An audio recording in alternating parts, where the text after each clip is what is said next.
Hello, everyone. It's about 2 minutes until the start time. Just as a reminder, we typically start 2 minutes after the actual start time. So we will be starting around 1:02 p.m. Eastern Standard Time. But just as a few things to take note of. One, you do have that questions box available to you in your control panel. Feel free at any point in time to post any questions that you may have in that control panel at any point in time throughout the session. We'll do our best to answer the questions as we go along, but in most cases, we'll probably answer those questions at the end. The other thing to take into account is that if you did attend the last 2 sessions this week, the first half will be the same exact thing that you heard over those 2 sessions. It's the last half of this session that's going to be different. Then we're going to be demonstrating using Cloud DNS services. So just take that into account when we go through this and get started. So we'll be starting in about 3 minutes. Thank you.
Hello, folks. Those who are just joining will be starting in about 2 minutes. Thank you.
Hello, everyone, and welcome to the last session of week 3 of the DMARC Bootcamp. Again, my name is Shazad Mirza. I'm the Director of Operations for Global Cyber Alliance. So over the last 2 weeks, we basically talked about, giving a very high-level overview of what DMARC is and the different components to DMARC. And last week, we broke down to some extent SPF and DKIM and the different parts to those 2 items. So what we're going to do today is we're going to go through and we're going to break apart the DMARC policy. We're going to talk about the different tags and values that are associated when you go through and create this policy. All right, so that's what's going to be the main focus. So if you did attend the last 2 sessions, this first half is going to be exactly what you saw those last 2 sessions this week. All right, so be prepared to hear it again if you're still on here. So the last half is what we're going to do is we're going to show you how to implement SPF, how to implement DKIM, and how to implement DMARC. And we're going to be using specifically Google Cloud DNS, and we're going to also be using one-on-one IONIS as well, because those are the 2 items that we have access to as Cloud DNS providers. So just again, as a reminder, there is a questions box available to you. If you have any questions at any point in time, please feel free to post your questions in that box during the session, and I'll do my best to answer those questions during the session. If I can't get to the end, like we did for the last ones, I stayed on a little bit longer to be able to answer any of those questions that are there. So let's get started. So again, what is DMARC, right? Remember, when it comes to DMARC, there were two parts to DMARC. There was the DMARC policy and there's DMARC verification, right? The DMARC policy is what you as a sending organization is going to create and define in DNS, right? And that once you have that policy in place, and what you're doing is just basically saying that any messages that are being used and sent on this domain's behalf, they're protected. So there needs to be some checks to be done there before they get accepted, right? These checks are determined if the message passes or fails, and then that policy is going to find how the receiving end needs to act on those messages that pass and fail or fail, right? But that's only going to happen as long as the receiving side has DMARC verification turned on. All right, so I'm saying turned on, not created, right? Because in DMARC verification is something that you have to enable, and that's something you enable on your email security gateway, or maybe your cloud email service provider may have something that for you to be able to turn it on, or in some cases it's already enabled by default. Right, so things like, so if you have like a Mimecast or IronPort or McAfee email cloud services or Message Lab, check to see if DMARC verification is turned on. Typically, in most cases, they aren't. It's something that you actually have to go in and enable. Okay, so our focus in this session here is going to be strictly on DMARC policy. And why? Because the DMARC policy is going to be the same no matter what you're using. Right, because it's an entry that you're putting into DNS. The value is always going to be similar across the board. Okay, whereas DMARC verification, every system is going to be different. They're going to potentially provide you with other options instead of just turning it on, right? So you have to take a look at what the guides and the help resources that are provided for whatever mechanism you're using to enable DMARC verification. So DMARC policy is our focus here. So remember, just like we talked about last week, right? There's items you need to have in place, right? You should have SPF and DKIM present, or at least have those records available, or have those records written out to provide to your DNS admin. Or if you're the admin, you go ahead and put it in yourself, right? But then you need the mail systems and servers that you're using, the third-party systems that you're using to help you create those SPF and DKIM records that you need to have in place, right? Obviously, since this is all going into DNS, you yourself have to have admin level access, or you need to be aware of who your DNS admin is for your organization and see what their process is in order to be able to put in the DNS records. What do you have to submit? What level of information you have to submit, and so on. And if you have it, what would be also helpful to you is to have a list of your public domains as well as your subdomains. Okay, so it's all public facing, nothing that's internal or private facing. Everything that's public facing, that can be seen or used on the internet. To have that list, because that list is going to help define and determine what you need to do with that DMARC policy that you're going to be creating. Now in DNS, what you do is you're going to create and utilize our resource records. And there's multiple types of resource records that are available to you, but for DMARC, the specific type of record that you need to create is a TXT record. Okay, they call it TXT. There's no record that's called DMARC record. It's called the TXT or text, right, or text record. Now, when you're creating these resource records or you're creating these items in DNS, in most cases, these resource records will need to have a name, right? So there are some situations like SPF, right? For SPF, you do not have to use a name, right? You could leave it blank because it automatically takes on the fully qualified domain name. But for DMARC, you do need to put in the name, right? So when you're putting this entry, it'll either be called a host or it could be called the name or a host name. Depends on what you use. Regardless of that, it's always going to be _DMARC, right? You have to have that underscore in order for this to work. And DMARC in lowercase, and then dot, and then after that, if it's required, you could put in your fully qualified domain name. But in most cases, in most systems, it's not required. So just put an underscore DMARC. And then your value is the entry that you're going to put in to define your policy, right? So it could either be a value or it could be called text, right? In Windows DNS, they call it text. On most cloud service providers, they either call it text or value or something along those lines. But again, it's all going to be the same. It's just a matter of which values or which tags you're going to be adding into your DNS record. Okay, some are required, some are not required. And we're going to go through each one of these as we go through each of these slides. Now, before I do that, before I go on to the next slide, one thing I want you to notice is how each tag is separated, right? You see equals V equals DMARC1, semicolon, P equals none, semicolon, and so on, right? So each tag has to be separated with that semicolon. That's how it's defined that the policy is going on to the next tag. So that semicolon is required. If you leave out the semicolon, it's not going to get recognized as a proper DMARC policy, right? It's the same thing if, like, for the host name, you leave out the underscore, it's not going to be recognized by the DMARC verification tools out there. So it's not going to see that there's a DMARC policy even present. All right, so the underscore DMARC for the name with the underscore, and then semicolons to separate out each tag. So here are all the tags, and just a quick definition of what each of those tags are. So this is just a cheat sheet kind of what we created for you that you can use at any point in time. So what we're going to do here is we're going to go through each tag. There's a slide for each of the tags except for one, and I'll explain what each one is as we go along. So before I go, so there's someone asks, is host colon a tag or can it be replaced by domain? So host colon is just saying that in the column in DNS where it says host, that's where you're going to put underscore DMARC, right? So the host is not a tag or anything like that. It's just a descriptor. It's just a description that's there. It's just to indicate that this is the name that you're going to use. So you're not going to see that. So you'll see when we actually go through and implement this.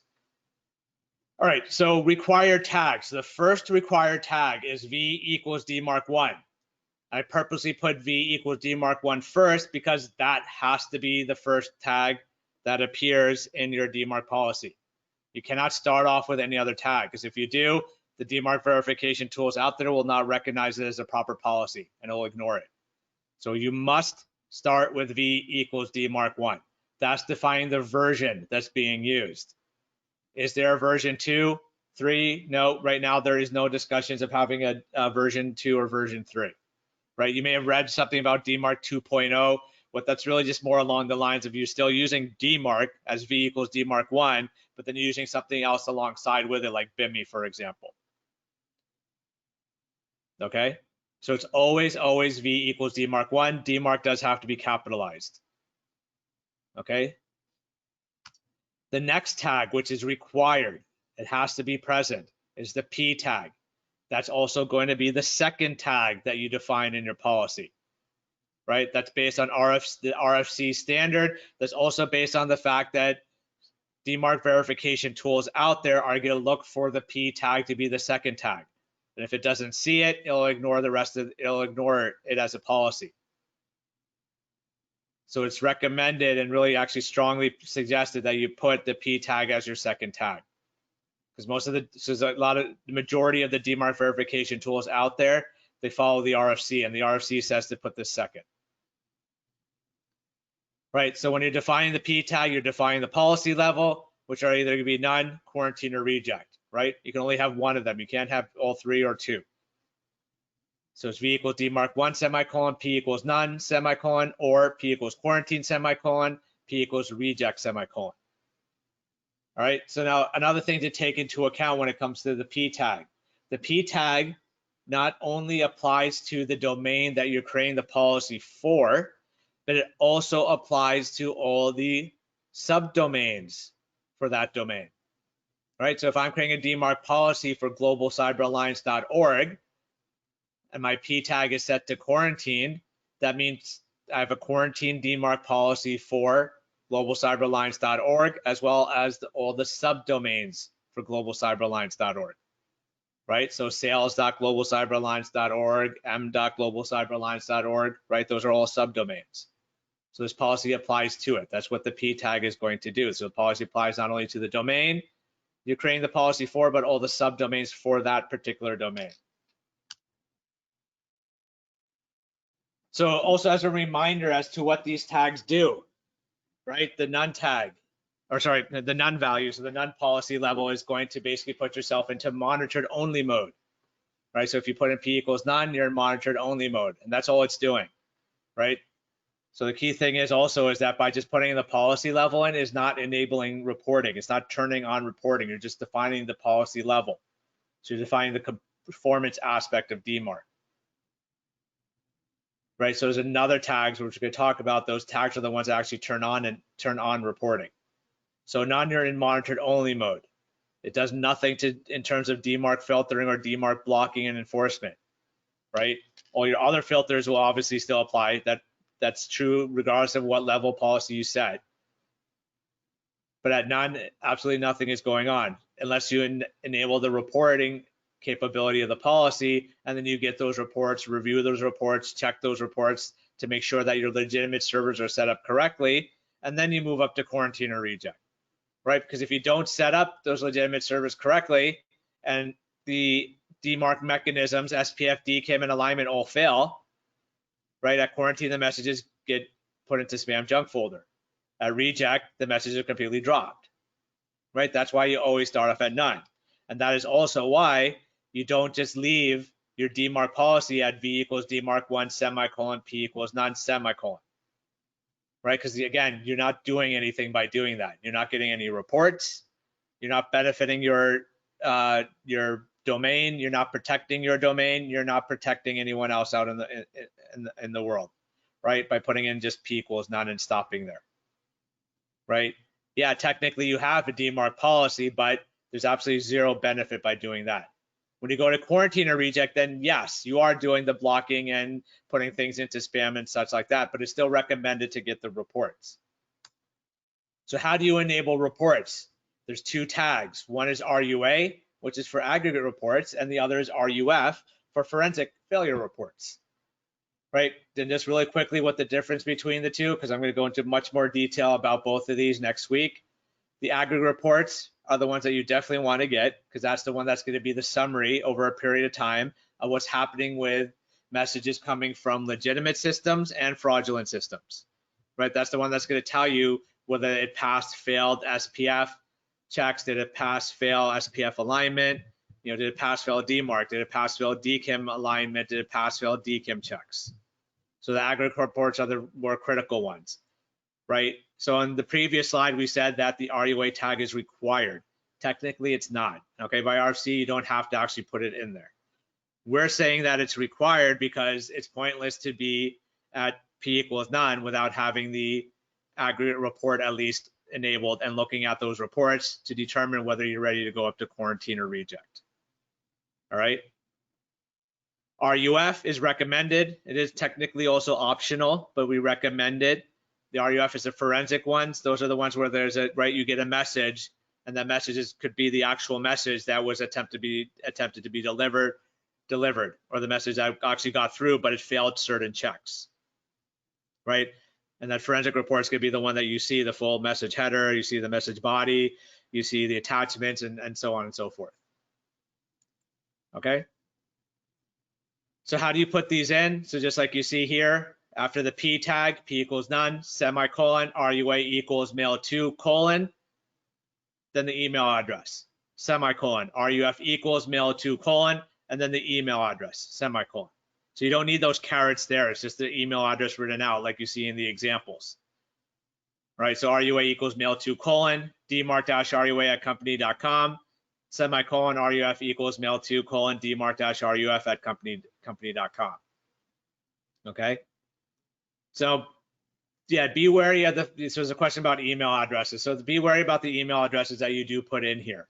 We recommend that you put in either an alias or an email address that's generic, a generic email address. Don't put in your own personal work email address, right? And the reason for that is for a few things. One, if you think about it in terms of privacy aspect, right? Remember, the DMARC records are public records, right? Anyone can look it up. Anyone can do an NS lookup. Anyone can do a dig and find your DMARC record if it exists, right? And if they see it, they'll see the email address of where these reports are going to. So it's better to use a generic account, so that way they don't know what your internal naming scheme or anything about who could they potentially keep spamming internally within your organization. Right. The other aspect that you want to take into account when it comes to this and using a generic account is because of the number of reports you could potentially get. You could get 1 or 2, but you could also get 100 reports in a day. Right. So that's why if you send it to a generic account, let that generic account fill up with it rather than filling up your personal mailbox with all these reports and getting mixed in with all the rest of the stuff that you're trying to get through or trying to respond to or the people you need to communicate with. So use a generic account or an alias if you wish to use an alias, but use a generic account that in here, like some people actually do use DMARC-RUA and DMARC-RUF. They do actually separate it out. Some people just use DMARC at. You can also have multiple email addresses. You're not restricted to just one for this. When you have multiple addresses in there, you separate those with a comma, and each email has to start with a mail to : So it'll be RUA equals mail to : the first email address, comma, mail to : the second email address, comma, mail to : the third address, semicolon. And then RUF equals, and you could do the same thing with RUF.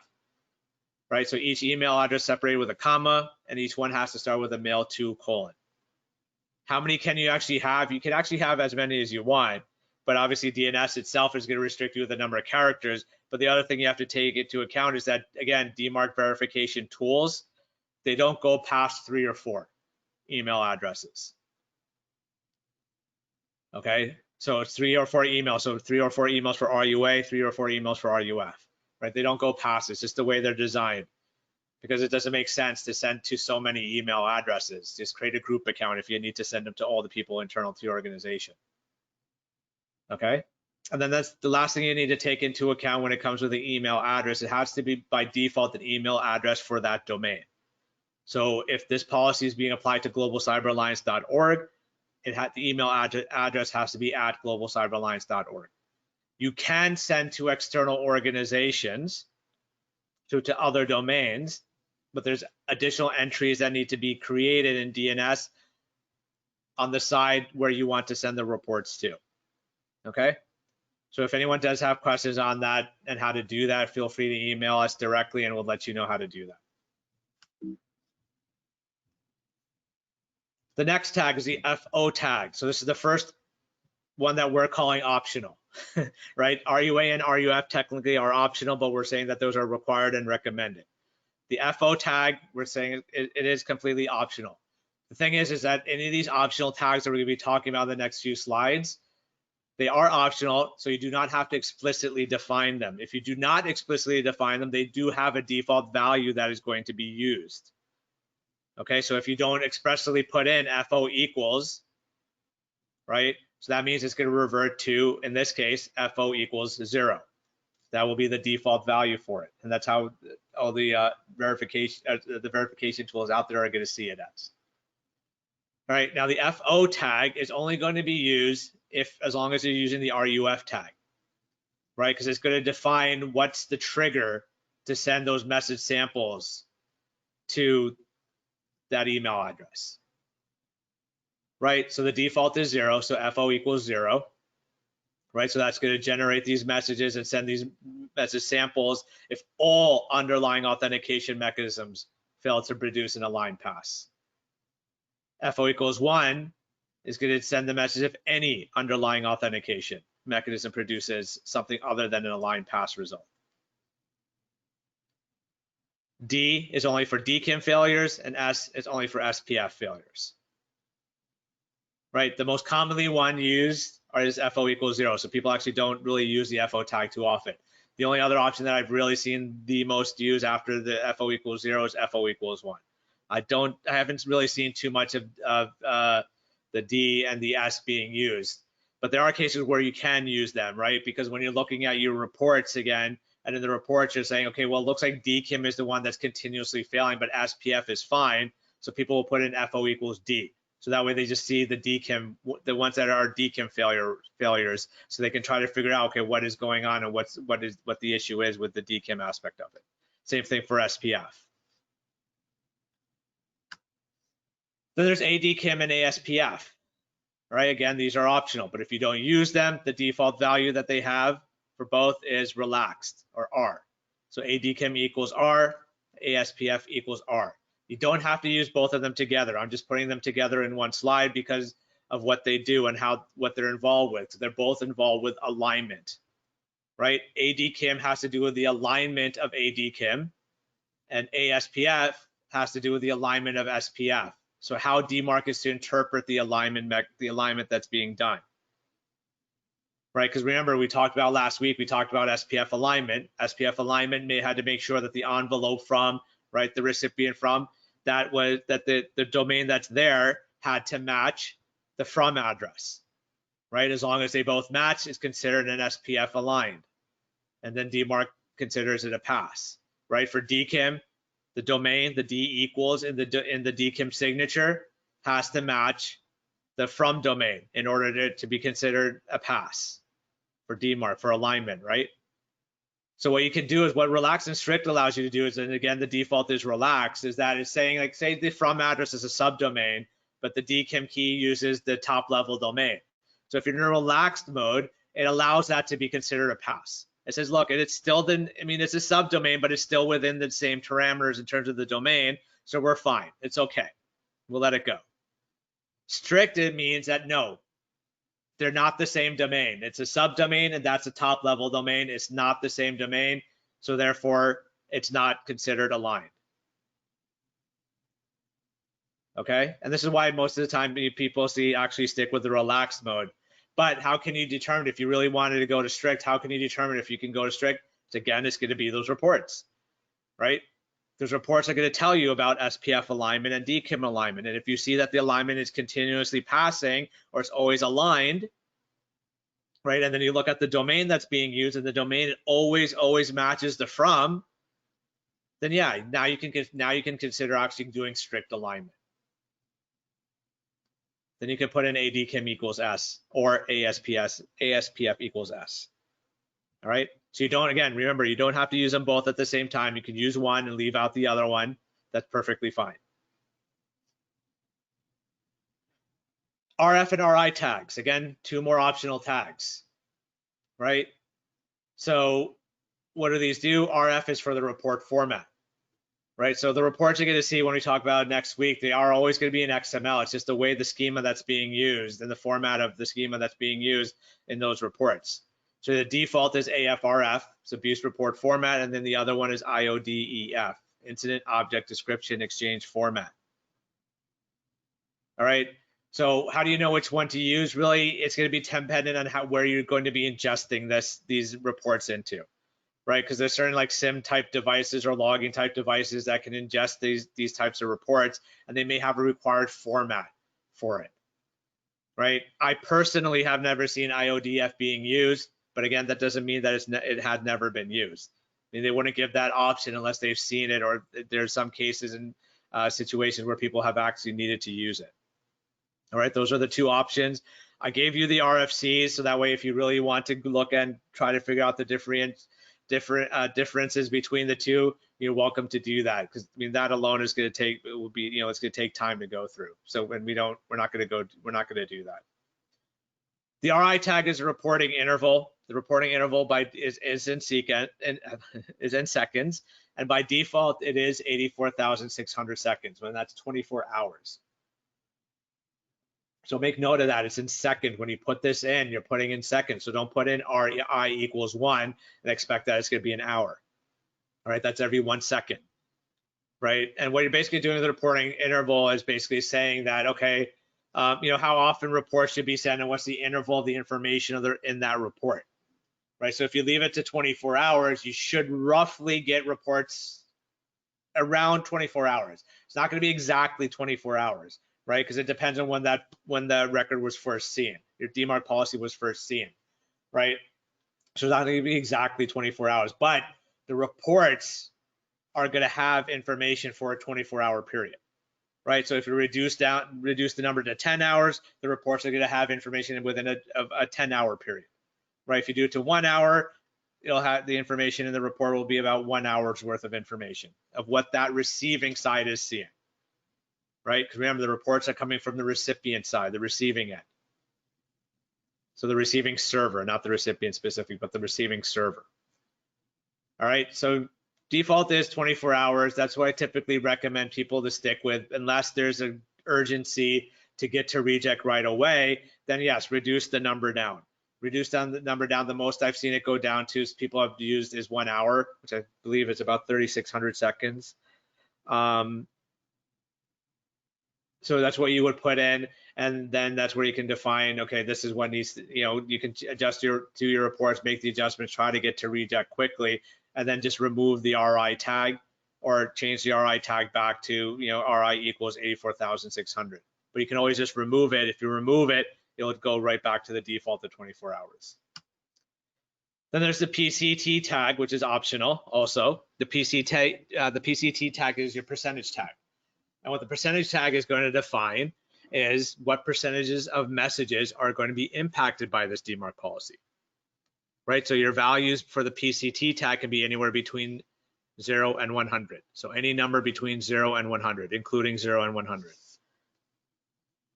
Right, so you can put in PCT equals 0, you could put in PCT equals 100, you could put PCT equals 10, 15, 21, whatever you wish. But so how do you know which messages are being impacted by the DMARC policy? So which ones are and which ones aren't? You don't, right? The reports will only tell you whether DMARC policy was applied or not. It's not going to tell you specifically which messages, right? So if you have, like, say 3 email services, it could be all 50%, all, it could be 100% of them were from the mail server 1, and mail server 2, none of them, and mail server 3 was maybe none of them, or like a quarter of them or something, depending on what percentage you set. So you don't define which mail servers, you don't define which specific messages by using the PCT tag. So this is where personally I don't find much of a benefit of it. There's something that the DMARC working group is actually discussing and talking about, because the majority of people don't see a value in it, of using it. Even though there are some people who have used a PCT tag and say, well, if we can just say only 15% are impacted, at least we know, and we can make, see what's going on and make sure things are still working and functioning correctly and so on. So you still have, the option is there. It's up to you to use it. I'm just of the viewpoint of, if you're going to go to quarantine or you're going to reject, that means you've done your report analysis, you've done everything you need to do. So, you should be able to have everything set to 100%.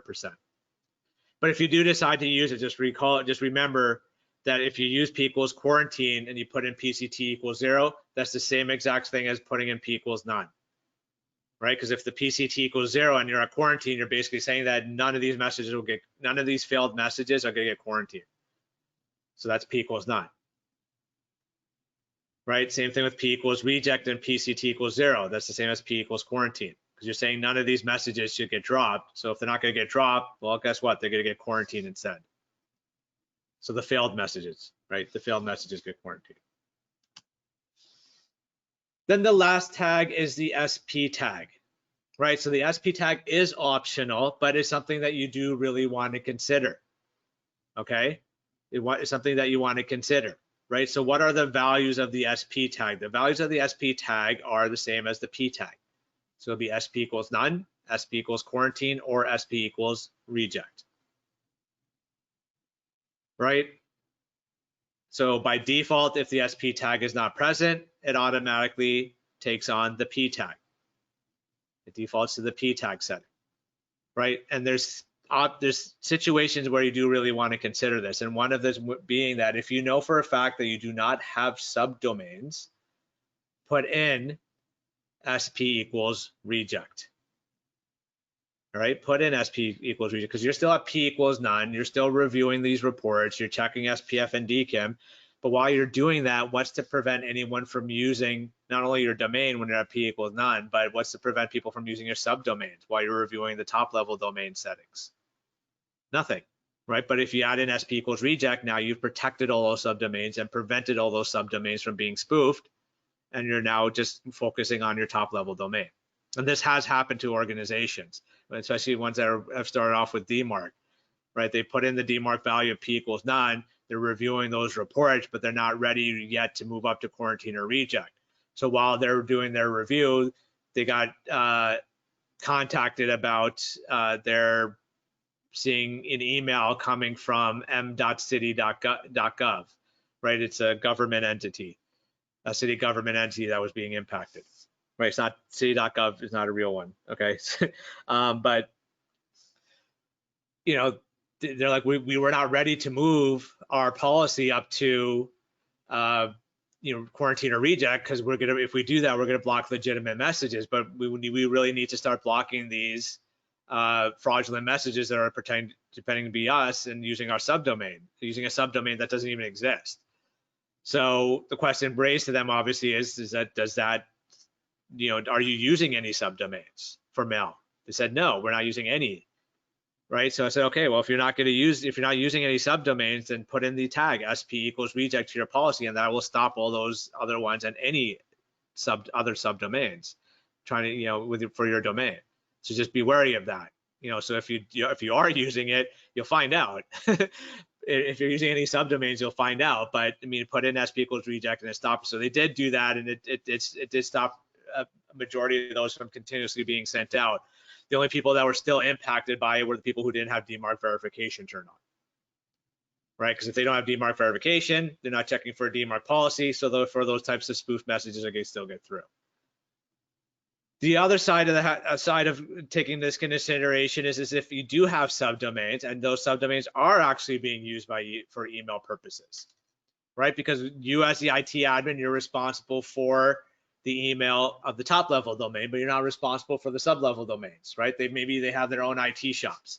But the problem is that at the top level domain, you decide to change your policy to P equals reject or quarantine. Guess what? Those subdomains are now at policy reject or quarantine. So what happens to their messages, right? They're going to get blocked, right? They're either going to get rejected or they're going to get quarantined. So that's why then you need to consider implementing the tag SP at equals none. So SP equals none, right? So this way you can move to reject or quarantine, but all your subdomains are not being impacted by the top level policy. And then what do you do at the subdomain level? Have them create their own SPF, have them create their own DKIM, and have them create their own DMARC policy, right? Because the DMARC policy that's created at the subdomain level will override the top level domain policy. So there are your options, and that's why at the SP tag, even though it's optional, you do really want to consider using it. So those are all the tags that are associated with DMARC, right? Those are the ones, so again, the ones that are required, V equals and P equals. We're saying that RUA is required. We're recommending RUF, and technically we're recommending SP as well, but all the other ones are optional, and we told you what all the default values and settings for each one of those are. All right, so I don't see any questions, so I'm going to keep rolling. So I'm going to keep going and go into showing you how to create the records. So we're going to use one-on-one Ionis, and we're going to use Google Cloud DNS. I'm also going to use Office 365 to help me with some of the records, but then I'll also show you how to create some other records as well. You know, not necessarily using Office 365, but we're going to use this just to have, because it has some things that we can use. So here we have our Google Cloud platform. So this is Google Cloud DNS. Their domain is got.dmarc.org. This tab here is Ionis, which is one-on-one.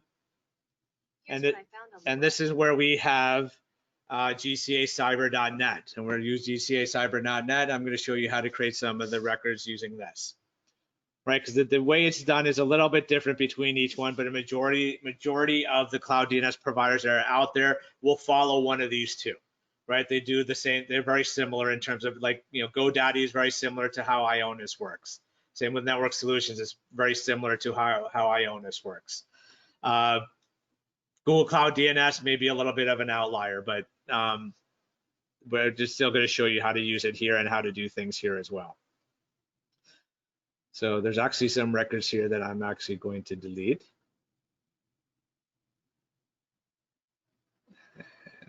I'm going to delete this one really quick. All right, so what we're going to do is we're going to start off with creating an SPF record. Right. So remember, if you remember from last week, what type of record is SPF and DNS? Right. The type of record we're creating is a TXT record. Right. So now, again, some DNS providers like Google Cloud, they actually combine things that have the same name. So if you're creating a TXT record, you can have multiple TXT records with the same exact name.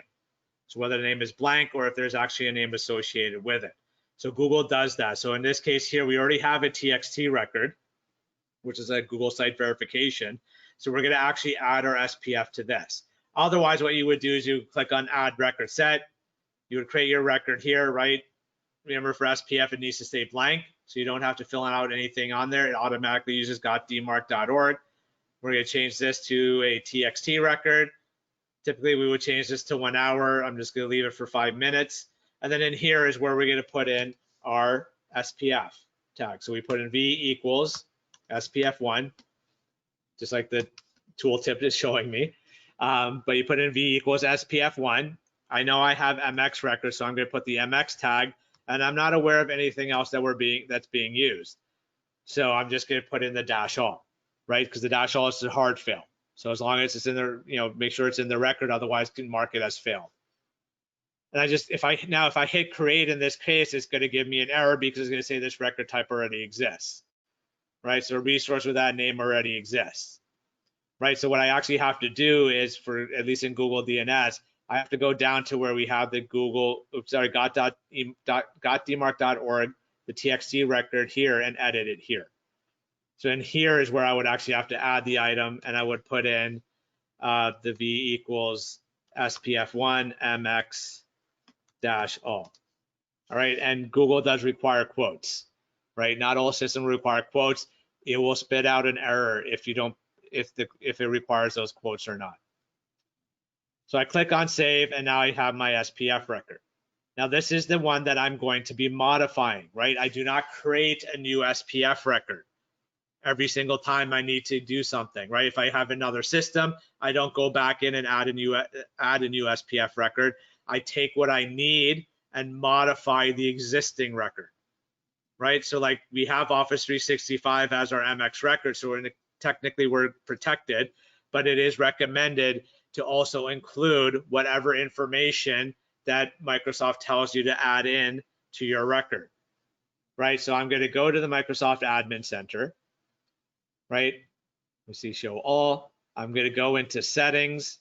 I'm going to go to domains. Here's going to tell me what domains I have. So got.dmarc.org.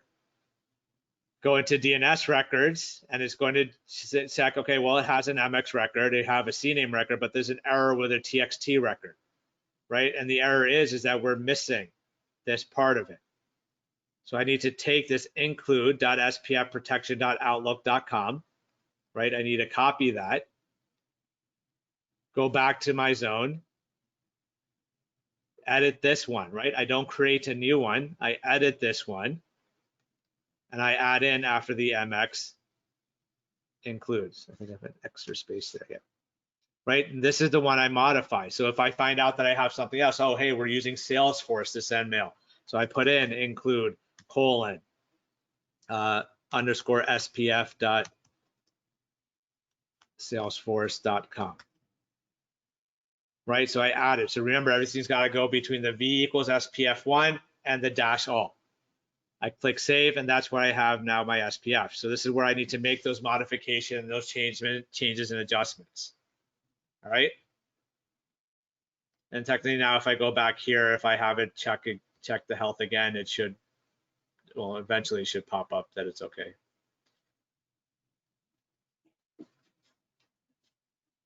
All right, so that's what you're going to do with SPF. So remember, only one SPF per domain. So now, like here, if I go back to Ionis, GCA-cyber.net, I want to create an SPF record here, right? I did double check, make sure one doesn't exist. I don't see one in here.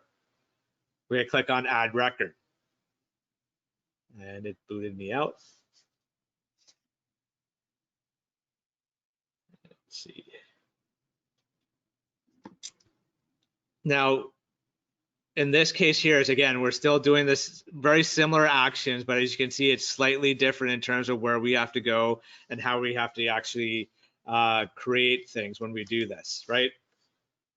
So when I click on to create a new DNS record, it's going to list for me, these are the different types of records that you have, right? It actually defines an SPF record for you, right? So, but if it doesn't specifically say to use SPF or TXT, then use TXT, right? Like GoDaddy, HostGator, and so on, they're going to say TXT. So we're going to choose SPF TXT, and then this is where so because they know, Ionis knows that, hey, people will create SPF records, so they're going to help guide you. So here we have to find a host name. We put because is null, right? Because is null because it gives you a preview here, tells you GCA-cyber.net. You can choose soft fail and choose hard fail. So if you're using Ionis for everything, if you use them for mail and things like that, you can choose one of these as well because it automatically includes the items that would be their servers, right? In our case, we're going to do custom, right? Now the thing is that with this domain, GCA-cyber.net, we actually don't use it for email, right? We actually don't use it for email. So we're going to actually put in we're still going to put in V equals SPF1, but instead of putting in MX or include or A, we're just going to leave it blank and put in a dash all. And you also notice I'm not putting quotes in here either, because I technically in this case, it's automatically putting the quotation marks in for me. Okay. So V equals SPF1 dash all. That's what you're going to do for a domain that you do not use for email, right? That you do not publicly use for sending email. You put in V equals SPF1 dash all. Because basically, if people are using SPF checkers, right, SPF verification, what they're going to do is they're going to come back to your domain. They're going to get a message that's supposedly coming from your domain. So it's actually a spoof message. But when they see it, they're going to say, okay, well, this domain has SPF. So let's check it. Well, according to their SPF record, there are no systems that are authorized to send mail from this domain. So it's going to mark that message as fail, right? And then the the SPF verification does whatever the recipient decides to set up. So we'll click on save. All right, so that's how you create an SPF record for a domain that it's not even used for email. So there's one question as to why is underscore on Salesforce but not on the first one. The reason for that is because Salesforce says to use the underscore, whereas Office 365, right, it shows here it's supposed to be SPF dot. So that's very important. It's a great question, right? Because of the fact that's why when it comes to third parties, whatever they define for you to use, that is what you're going to use. Right? Because Google also actually uses an underscore as well, right? And some other ones actually use underscore. Some other ones don't use underscore. They do the same thing as Microsoft does. They don't even use SPF dot. They actually use just the domain.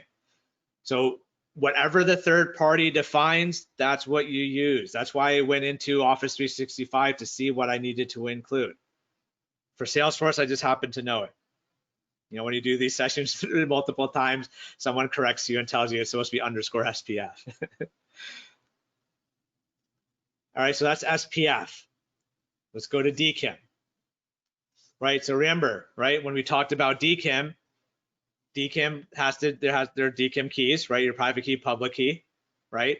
There's different types of records you can use. So it depends on what you're using. Right? Typically, if you're using your own systems and your own internal machines, typically you have to generate the private key and then therefore you have to publish the public key, right? So in that situation, you're creating a TXT file or TXT record, right? But if you're using a third-party vendor, majority of the time, the third-party vendor will actually have you create a CNAME record, right? They have you create a CNAME record. So again, this is very important, just like that question about the underscore on Salesforce. For third-party vendors, follow their directions. Use what they tell you to put in as for your domain keys. All right, you don't have options or choices when it comes to third-party vendors. You got to use what they give to you and what they define to you.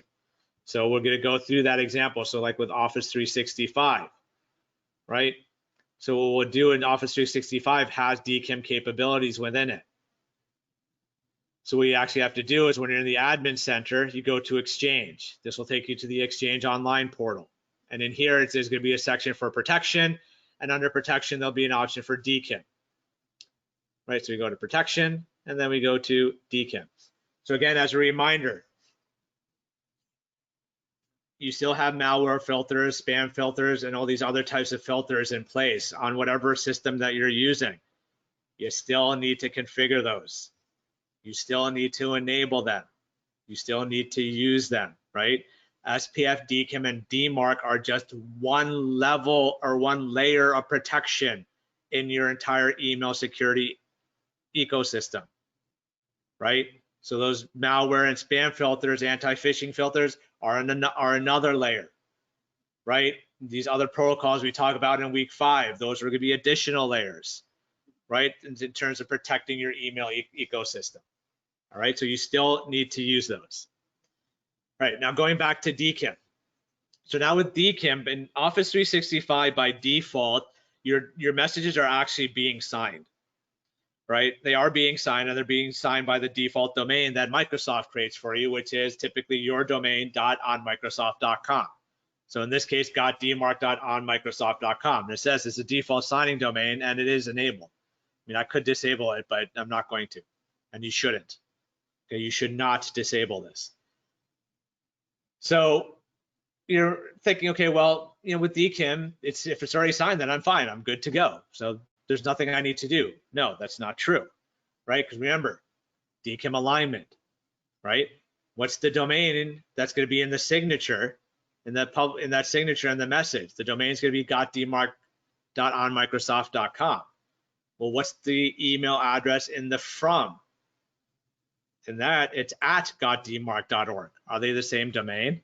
No, they're not, right? .dmarc.org and .dmarc.onmicrosoft.com are completely two unique domains. They're not even subdomains or anything like that, right? So you have DKIM signing enabled by default, but once you implement DMARC, these messages are going to be considered failed due to DKIM alignment. So what do you have to do? You have to go click on your domain, .dmarc.org in this case, and you have to make sure you turn on DKIM signing. Now, the thing is by default, you cannot turn this on, right? Most third-party mechanism and most party systems will actually require you to create the records first before you turn on DKIM signing. And that is actually a good practice to follow, even when you create your own. Right, so if you were in the Windows session, we showed you how to use DKIM Exchange, and then showed you how to create the records, right? You publish that key first before you turn on the signing. So it's always a good idea to do that just to protect yourself, because if you don't and you start signing and that key hasn't been published yet, you're going to run into problems, right? Especially if those who use DKIM verification alone. They're going to see all these signed messages, but nothing to compare it to, so they don't know what to do now with that. Is that message considered authorized or not authorized? So always publish the record first and then enable the signing, right? So now even if you do try to enable it, it's going to spit out an error here. And the nice thing here is it's going to tell you what kind of record to create, right? And what they used to do, but they seem to have changed this recently, was where the 0 and 1 are, you can actually, they actually told you what the values were supposed to be. Right, but at least this tells you you're creating a CNAME record, and it says please publish the following 2 CNAME records. So you're not creating 1 CNAME record, you're creating 2 CNAME records. All right, and I just happen to know what they are, so what I'm going to do is go in here, choose add record set, and I'm creating a new record set because each domain record is going to have a unique name. Right, they're not going to have the same name. So if you have 5 DKIM records you need to create, each one of them is going to have a unique name. Now for Office 365, it's always selector1 _ domain key. All right, and then this have to change this to CNAME, and then in here you're going to find where it's going to point to, which is always going to be selector1 - your domain -org _ domain key got DMARC, DMARC.onmicrosoft.com. You see what this domain is? Got DMARC.onmicrosoft.com. So it technically is actually using this DKIM key. You're pointing back in a way to this DKIM key here, and this is the actual public key that you're going to be using. Okay. So, I mean, we're going to post up the resources on that Bootcamp resource page that we provide to you. The links for how to do this on Office 365 and so on, they're all available. They're going to be available there. So don't worry about trying to write this down or trying to follow this through. All right. So selector1.dmarc.org._domain key and so on. So now I click create. But like I said, Microsoft requires two. So I'm going to click on add record again. The second one is going to be selector2._ domain key, right? And then I'm just going to paste this other one in and just change it from selector1 to selector2 with the correct spelling, right? So it's always selector1 and it's always selector2 with Office 365. Selector2.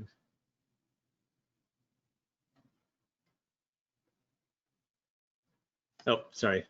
I didn't change the record to CNAME. There we go. There we go. So now we have selector1 and selector2. Right. So now the other thing is again, you could have something like a Cisco IRIN port, or you could be using an Exchange server, which is like using DKIM Exchange or things like that. So you may have to create a text record and put in the text record in here. So what I'm going to do is there's an online tool that I'm just going to use. It's called DKIM Core. I do not recommend using this to generate keys. I'm just doing this because it allows me to do, I can just really quickly create a key. And the reason I don't recommend using this, because look what the first line says, is you can bookmark this page and all your keys will be kept here for at least a month, probably forever. I don't know these guys. I don't know what level of security that they have on this page. So I'm not going to let this be a valid key that I'm actually using, even though I generated it.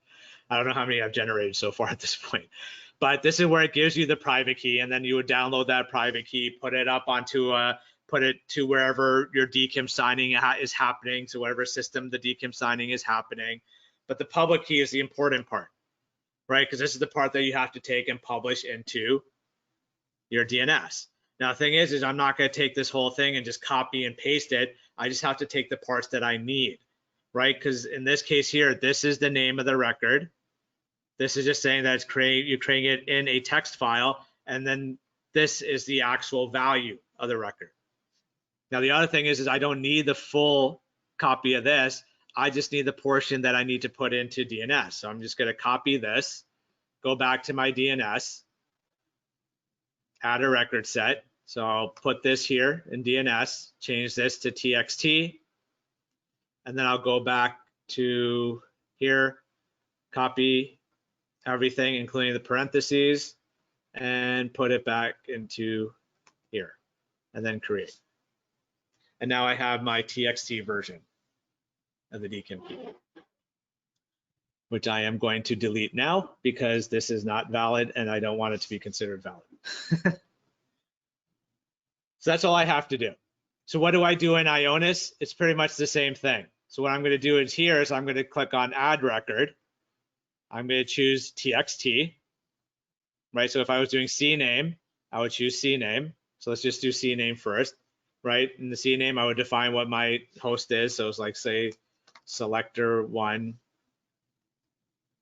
right? ._ domain key, right? And then points to, and then I would point this to Google, the Office 365 domains and so on, right?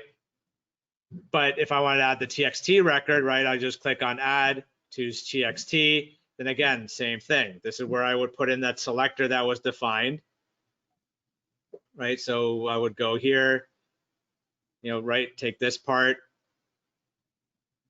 put it in here, and then take the value and put it in here, right? So I might not work, but let's give it a shot anyways. Put it in here, hit save. Let's see if it works. It took it.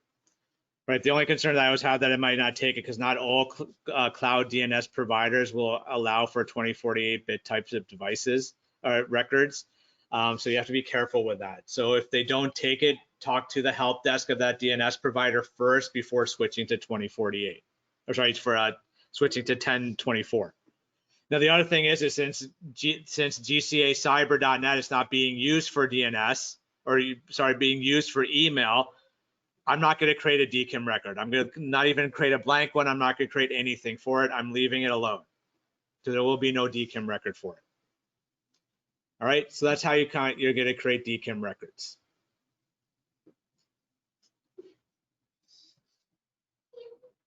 So next, we're going to go into DMARC, and I'm going to create DMARC records. All right, so now I'm not going to use Office 365 to help me create DMARC records. There are DMARC wizards out there that you can use, but we just spent about 30 minutes talking about how to create a DMARC policy and the different components of DMARC policy, right? So we're just going to go with that. So what we're going to do here is remember, the name of the record has to be _DMARC. There isn't one here, so we're going to create and add a new record. So we're going to go _DMARC, right? Remember, we don't have to add anything else after this because it automatically appends the domain name. Right? The type of record we're creating is a TXT record. And typically I would change the TTL to 1 hour, but for now I'll just leave it at 5 minutes. And then under text data, right? So someone was asking before when I said host and then host : _domain name. This is what I meant. So in this case, they're calling it DNS name. So this is where you put _DMARC. Right? So in Ionis, if we were to create a text record, right, it's called host name, right? That's what I meant by the host : But now we have to create our value. So remember, in order to do this, at least for Google and some other ones, you do need to use the quotation marks. What's the first item that we put in our policy? V equals DMARC1 as capital letters. Right? V equals DMARC1 semicolon. What comes next? The P tag, right? P equals none semicolon. And then now after this, you can put whatever tags you want in any order that you want. I mean, typically I just put in RUA equals mail to : then the email address that I want to send the email to or the reports to, and then same thing with RUF.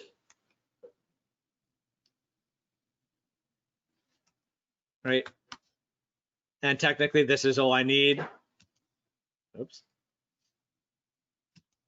And I can just create this and now I have a DMARC policy in place. Right? And then if I want to make things a sudden realization like, oh my God, I'm looking at the reports, we're getting those, we're seeing spam activity for our subdomains and we don't have any. I just go in here and put in SP equals reject. Semicolon. Now I just happen to append it always to the end. That's just habit, right? But I could put the SP tag right here. So I could put it over SP. I could put SP equals reject semicolon here if I wanted to, right? As long as it's after the V and the P tags, right? And then if I wanted to say, okay, you know what? After looking at the reports, I'm ready to go to reject. And then when I'm looking at the reports, also I see that for DKIM, so I can put in a DKIM, I can put it in as strict, right? And then I can still leave the SP tag in there if I want to, but I could just remove it and just click on save, and there you go. And that's what you will keep doing. You'll just keep editing this one as you need to, as you need appropriately.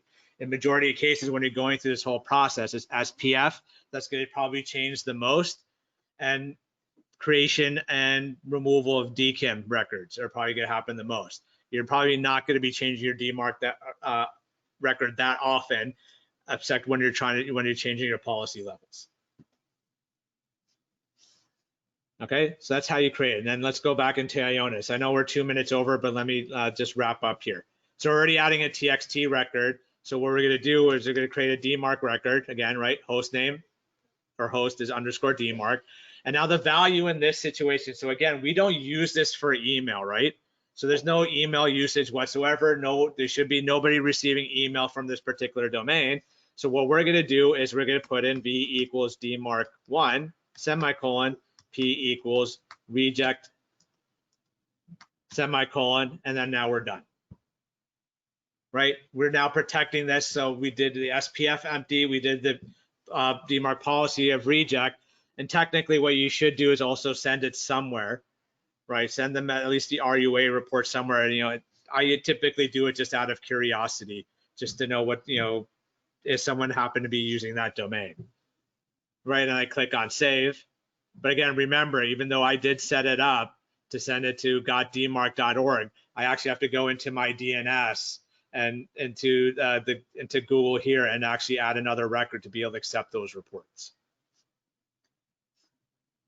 All right, so that's everything that you, in terms of DMARC, SPF, DKIM, in terms of creating those records and defining records when you're using a Cloud DNS hosting provider. So let's just get back here and just to wrap up, and then I'll go back and answer some of the questions that are here. So now at this point, you have a good deal of information to help you get started, right? So at least go ahead and start implementing DMARC. Start off with p equals none, right? You only need what you see up there on the screen, right? The v equals, p equals none, RUA equals, and RUF equals, right? And if you're not comfortable yet, shoot us an email or post it on the community forum. Hey, look, this is what I'm putting up on my DNS. Is this right? Or you can tell us afterwards, hey, I just put this up in my DNS. Can you see it? You know, do you see the record? Is the record live? Does everything look appropriate? Is there something wrong? We're happy to help you with that. We're happy to answer all those kinds of questions, right? It's free to you to do that. So feel free to email us and contact us to check those kinds of things. So again, just as a reminder, so we're closing up week 3. Week 4 is next week on October 6th. We're going to talk about ongoing management. So that's all about report analysis. So we'll show you what aggregate reports look like. What are the different parts of the aggregate report? What kind of things to look for to help you, right? We may not hit everything, but we'll give at least enough examples to get you started. And then week 5 would just be a wrap-up session where the first half is going to be just a quick overview of everything that we talked about, the key things you need to remember. And then the last half, we're going to talk about different email security protocols that are out there that you may want to consider using alongside with DMARC. So week 5 is required in order for you to get your certificate. So don't skip week 5. So again, I know we're 5 minutes over. I see at least 2 or 3 questions, which I will answer. But if you cannot stay, thank you for staying longer. You know, and feel free to email us about any questions that you may have, or post any questions that you may have on our community forum. So thank you. And if you can't stay while I answer these 3 questions, we'll see you next week. But if you do have other questions that you thought of, still feel free to post those up there. I'll stay a little bit longer to answer those questions.